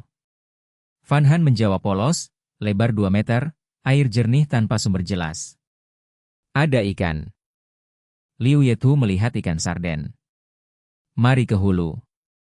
Sop Hong menahan diri, mengajak maju. Baik. Mereka setuju dan mengikuti. Setelah lebih 10 menit, Liu Ye mau menunjuk dan bertanya, Sop Hong, itu pohon besi? Di tepi tumbuh tanaman aneh mirip, berbuah seperti gada. Bukan, pohon besi tak tumbuh di sini dan tak berbuah begitu. Liu Yetu menggeleng. Benar, itu pohon air kelapa. Sop Hong menjelaskan. Pohon air kelapa? Mereka terkejut. Tinggi sampai 7 meter, berkelompok, bunga berisi 15% gula, buah bisa dimakan. Karena tumbuh di air, buah disebut pohon air kelapa. Ada hubungannya dengan kelapa laut? Dia bertanya. Buahnya bisa dimakan? Matanya berbinar. Tentu, sangat mirip. Ia taruh keranjang, gigit kapak dan lompat ke sungai. Air setinggi leher, lalu setinggi pinggang dekat pohon. Krek. Ia potong cepat, 1 buah jatuh. Minggir, hati-hati. Baik. Mereka mundur. Ia lempar buah ke tepi, potong 7-8 lagi. Cukup, naiklah. Van Han memanggil. Tambah 2. Ia jawab, lalu kembali, cuci kaki. Makan daging buahnya. Ia cuci pisau, belah, tampak daging putih. Cuma segini? Liu Yemong terkejut. Buah sebesar nanas, tapi daging hanya sebesar telur. Kecil sekali, 2 habis cepat. Van Han menelan. Coba, enak kita ambil lagi. Ia suapkan daging ke gadis-gadis. Buah bisa dimakan mentah, dibuat gula, arak, cuka. Manis, mirip kelapa laut, lebih manis. Van Han berkata. Biar aku coba. Liu Yemong meminta. Enak sekali. Dia puas. Krek. Ia belah lebih banyak, dibagi. Nhan Hungok menatap, agak keruh, mirip lengkeng. Enak juga. Nhan Tan Ngok lembut. Sop Hong, buka mulut. Van Han menyuapi. Ia menggigit, renyah manis, mirip kelapa laut. Mau lagi? Ia bertanya sambil tersenyum. Bab 1078, Buah Susu. Hanya makan buah, tidak merusak pohon. Suop Hong berkata lembut. Selain itu, ini adalah Pulau Huyen Nguyet, selama tidak membunuh orang, semuanya baik-baik saja. Aku tidak mau makan. Van Han menggeleng. Liu Yemong menutup mulutnya dan menambahkan. Ya, hanya mencicipi rasanya juga tidak apa. Sebenarnya tidak begitu enak. Suop Hong tertawa kecil dan mengusap kepala gadis itu. Baiklah, mari kita maju. Jika tidak ada yang aneh, kita kembali ke pantai. Baik. Gadis-gadis itu menjawab bersama lalu berjalan ke hulu. Saat itu tengah hari, mereka berjalan di sepanjang sungai kecil di bawah pohon, tetap panas tapi setidaknya terhindar dari terik matahari. Berapa lama kita berjalan? Liu Yemong bertanya. Suop Hong menjawab. 1/2 jam. Dia melihat pepohonan, tempat ini lebih kaya sumber daya, ada sayuran liar, herbal, daun perila, singkong dan pati. Suop Hong berkomentar. Tempat ini bagus, kenapa tidak ada peserta di sini? Liu Yemong berhenti, melihat ikan di sungai. Sangat bagus, bahkan bisa memancing. Pasti ada, mungkin sudah dieliminasi. Van Han menjawab. Suop Hong menghela napas. Sayang sekali, jika lebih awal menemukan tempat ini, hidup lebih mudah. Apa maksudmu? Liu Yetu bertanya. Di sini banyak sumber daya, banyak tumbuhan dan hewan, pati dan herbal. Jalannya mudah dan tidak jauh dari laut. Dia menjelaskan. Liu Yetu berkata lembut. Kedengarannya bagus. Siapa yang beruntung ditempatkan di sini? Liu Yemong penasaran. Tidak semua orang seperti Suop Hong, ensiklopedia. Han Tan Ngok berkata. Benar, mungkin mereka bahkan tidak tahu apa itu perila atau kacang minyak. Liu Yemong berkata. Dalam siaran langsung, penonton berkomentar cepat. Aku akui, sebelumnya aku tidak tahu kacang minyak. Ibuku tidak khawatir aku menyia-nyiakan studi. Ibu yang hebat. Aku berharap kamu punya 6 anak laki-laki, 6 ayah, 6 bangsa, 6 warna. Benar, kalau bukan bertemu Suop Hong, aku tidak tahu kacang minyak bisa diperas jadi minyak. Liu Yetu menghela napas, meski dia belajar biologi, dia tahu lebih sedikit darinya. Aku hanya kebetulan mengingatnya. Suop Hong berbohong dengan tenang. Apakah kita lanjut? Han Hungok bertanya. Suop Hong melihat langit. Masih ada waktu, mari lanjut.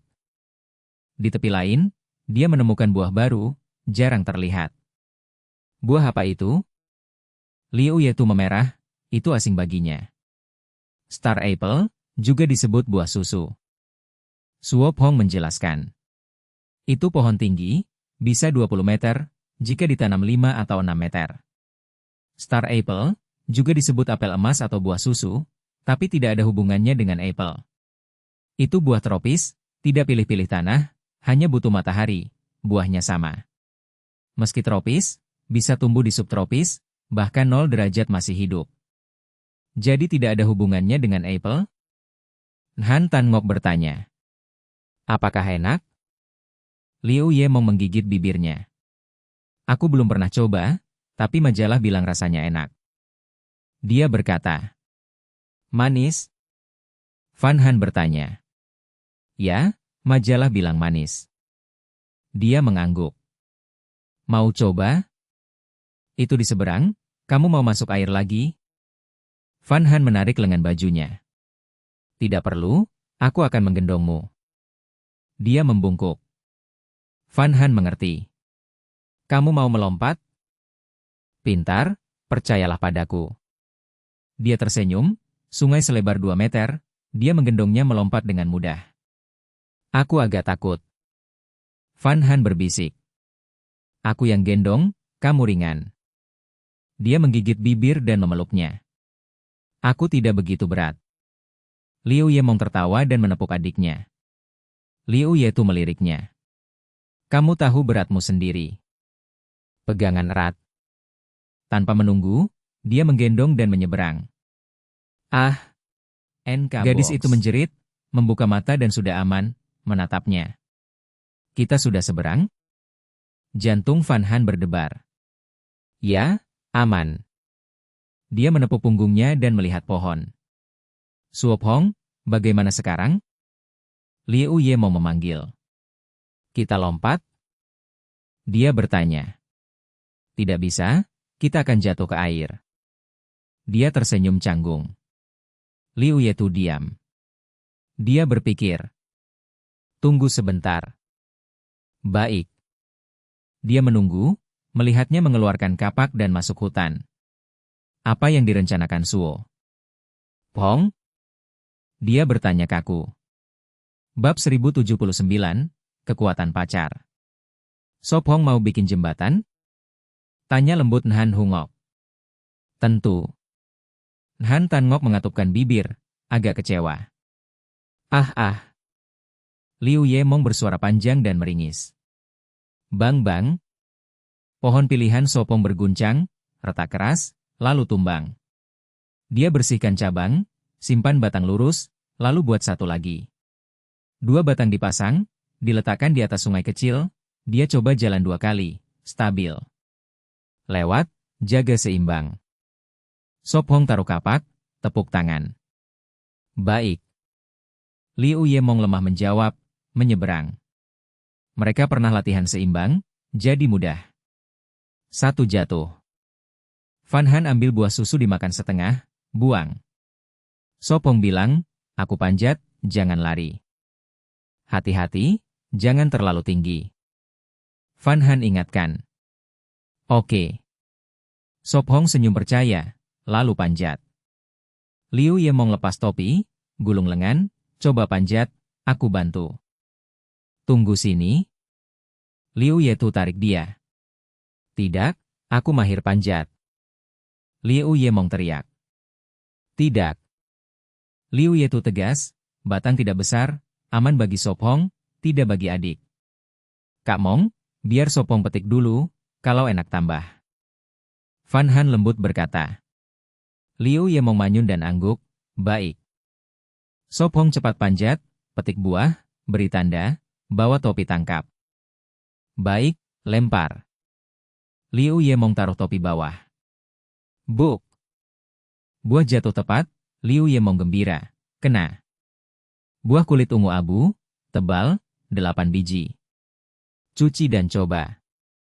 Sop Hong duduk. Dia ambil satu, usap di baju, kupas, gigit besar. Manis, tidak beracun. Dia gumam. Buah bisa dimakan mentah, kupas kulit saja. Liu Yemong cuci lalu bagi satu tiap orang. Sop Hong, gimana makan? Tanya Liu Yetu. Kupas, makan daging. Jawab Sop Hong. Liu Yemong heran. Hanya dalam? Kenapa cuci? Abaikan. Sop Hong batuk malu. Liu Yemong kagum, buah indah.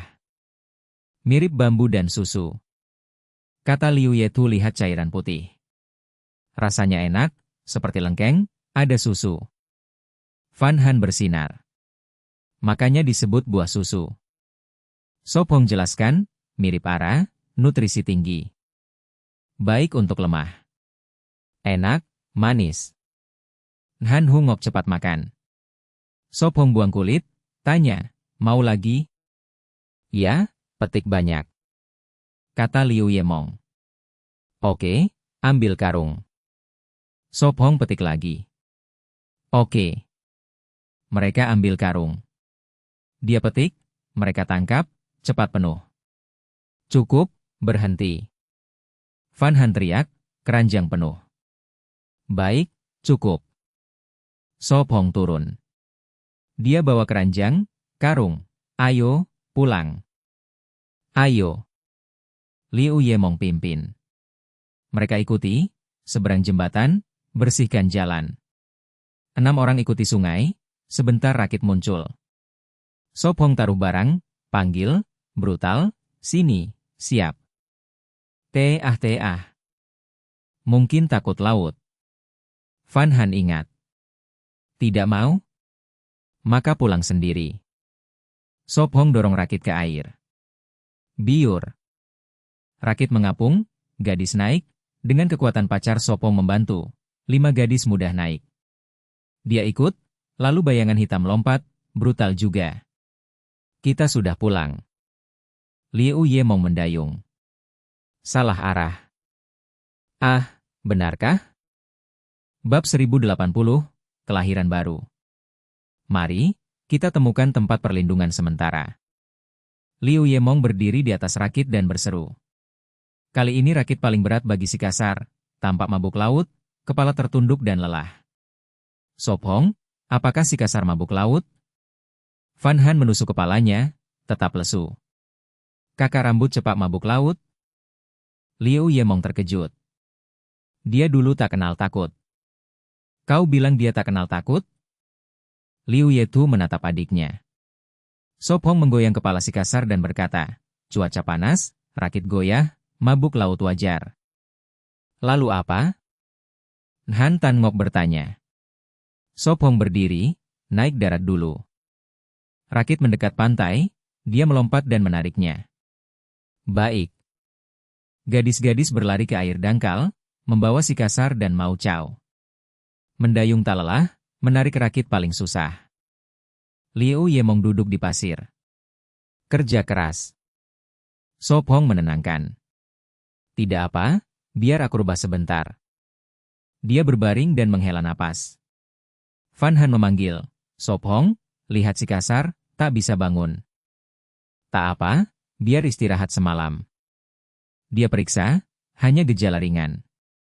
Biar tidur. Van Han lega, meletakkannya di perlindungan. Tak ada ramuan cocok, mabuk laut butuh obat barat.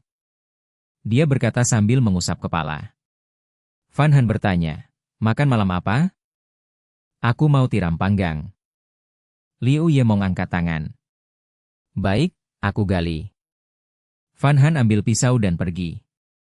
Liu Yemong cepat bangun. Tunggu. Tan Ngok, mari ambil kayu. Liu Yetu berkata. Ya. Han Tan Ngok bawa tali. Jangan jauh. Sop Hong ingatkan. Mereka? Ya. Ayo, kita gali kerang. Sop Hong mengusap rambut pendek Han Hungok. Rambutmu lebih panjang. Ya, mau potong. Dia jawab. Hanya beberapa hari, kenapa tidak tunggu di kota? Dia tanya. Dia serius, karena kita akan pergi, aku mau potong, sama seperti awal. Sop Hong. Dia panggil. HM? Ada apa? Dia jawab. Itu malam bisa potong rambutku? Dia kaget, keahlianku buruk, yakin? Ya, yakin, tidak apa. Dia tegas.